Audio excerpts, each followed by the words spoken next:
Today's project is a complete Arduino piano that can play all of the notes that a normal piano can play.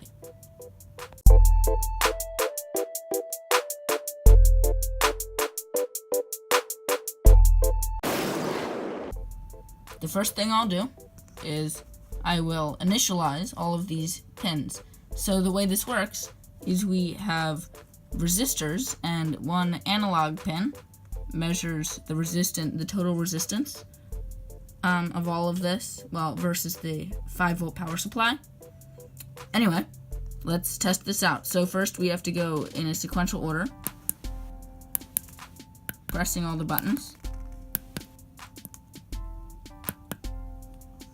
And now,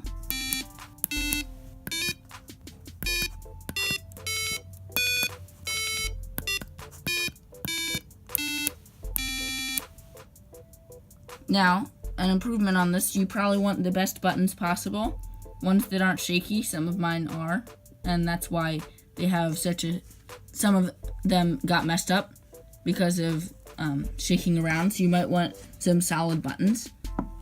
Anyway, the way this works is it measures the resistance versus the 5-volt power supply, and it figures out which note to play based on that, and it plays it on the speaker. Now, let's get into how to make this and set it up. In order to make this, you will need one Arduino Uno, one speaker or piezo. I've just chosen the speaker because it sounds better.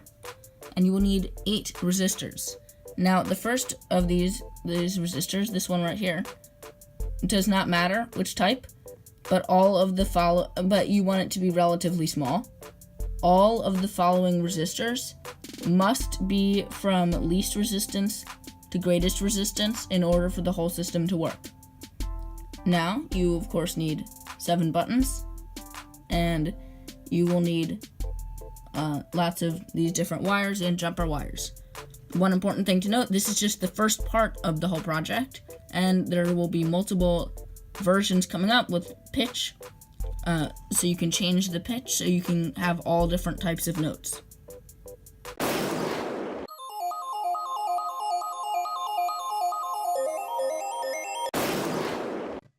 Here's the code.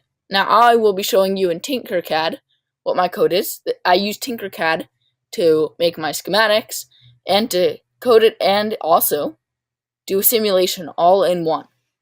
This is a really great resource. If you want to see me make a tutorial on this, just vote, or in the comments on YouTube, if you're on YouTube, comment down there what you think if you want one. Now, in part 1 of this, we have a variable S that's going to be the resistance versus the power, whatever the measurement right on A0, whatever comes back, that's going to be this.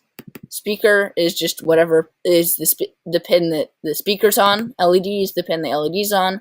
Sounds, these are all of the sounds that we're going to be using, all the frequencies. Beat time, this is the length of each beat. It can be 100 or 50, really anything as long as it's not 0. Now res, this is going to be all the resistances. When you press 1, then the next, all in this order. It's going to start populating these and figure out what the resistances are. Now, in part 2, in the setup function, we're going to begin the serial monitor, just in case you want to monitor something. Then we're going to set pin mode for pin 0 as an input, as in the analog pin 0. Now we're going to have our for loop. This is going to be the part where we figure out which button's which, and which resistance is which. So we're going to go through it 7 times, because we have 7 buttons.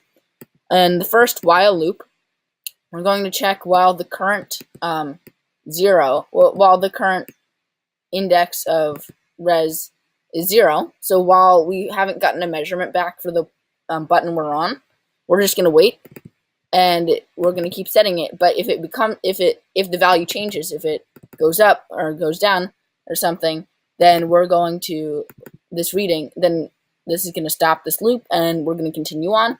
Then we're going to wait for it to equal 0 again. That'll mean someone stopped pressing the button. This means that, like, if someone holds the button for a really long time, it will wait until they've stopped holding the button before it continues. Then we have a final if statement. We're just checking if this is the last one.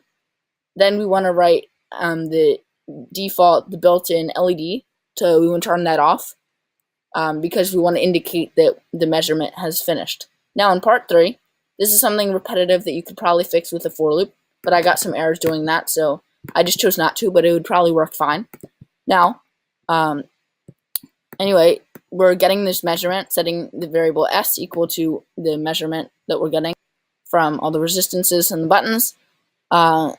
First, we just do an initial turning off the sound, and then I've just devised this system where the button you press, you need to check if this measurement, if that's greater than 1 less the resistance of each button, because each button, if this one, the resistance is 10, and let's say it has a measurement of 800, let's just say, that's not what it really is, but let's just say, then what we're checking is if someone presses this button, the measurement's going to be 800, and of course this is not going to be less than 800, so we've just gone 1 less. And we're just going to do a tone, and on the speaker pin, the sound 0, because this is index 0, and then for the length of the beat. This just if you don't have this beat time in there, the sound will never turn off unless you turn it off. So this will only go as long as you're pressing down that button. The rest are just repetitive, doing the same thing, but with each different button. And then finally we wait the length of the beat before we continue. Now you better build this project because I've just made a whole video on it, and it's a really great idea to build something, gain your knowledge, so go build it.